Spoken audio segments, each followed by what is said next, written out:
മാതാപിതാക്കളുടെ മരണത്തോടെ നിരാലംബരായ സഹോദരങ്ങൾക്ക് വീട് ഒരുക്കുന്നതിനായി കടവല്ലൂർ പഞ്ചായത്തിൽ യോഗം ചേർന്നു. പഞ്ചായത്ത് പ്രസിഡന്റ് പി.ഐ. രാജേന്ദ്രന്റെ അധ്യക്ഷതയിൽ ചേർന്ന യോഗത്തിലാണ് വീട് നിർമ്മിച്ചു നൽകാൻ തീരുമാനമായത്.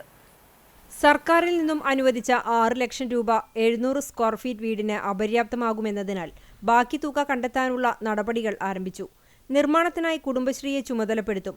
യോഗത്തിൽ ജില്ലാ പഞ്ചായത്ത് അംഗം Padma Venugopal, panchayat standing committee chairman Prabhath Mullappally, CDS chairperson Sreeja Velayudhan, block CDPO K Jayashree, പട്ടികജാതി വികസന officer TR Shabu, SC promoter Yadukrishnan, PTA president Sabu Ainoor, Kattakampal panchayat അംഗം KT ഷാജൻ മാസ്റ്റർ, കടവല്ലൂർ പഞ്ചായത്ത് അംഗം ഹക്കിം എന്നിവർ പങ്കെടുത്തു.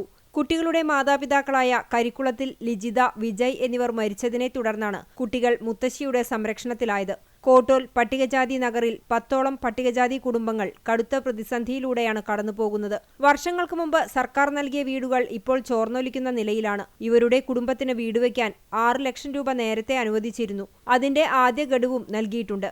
ബാക്കി തുക എത്രയും പെട്ടെന്ന് നൽകാനുള്ള നടപടികൾ സ്വീകരിക്കുമെന്ന് പഞ്ചായത്ത് അധികൃതരും അറിയിച്ചു. വീട് നിർമ്മിക്കാൻ കൂടുതൽ തുക ആവശ്യമെങ്കിൽ നൽകാനുള്ള സംവിധാനങ്ങൾ ഒരുക്കുമെന്ന് മന്ത്രി കെ രാജനും അറിയിച്ചിട്ടുണ്ട്. പഴഞ്ഞി സ്കൂളിലെ PTA പ്രസിഡന്റ് സാബു ഐനൂരിന്റെ നേതൃത്വത്തിൽ കുട്ടികളുടെ സങ്കടാവസ്ഥ കരുതലും കൈത്താങ്ങും താലൂക്ക് തല പരാതി പരിഹാര അദാലത്തിൽ എത്തിയതോടെയാണ് നടപടികൾക്ക് തുടക്കമായത്.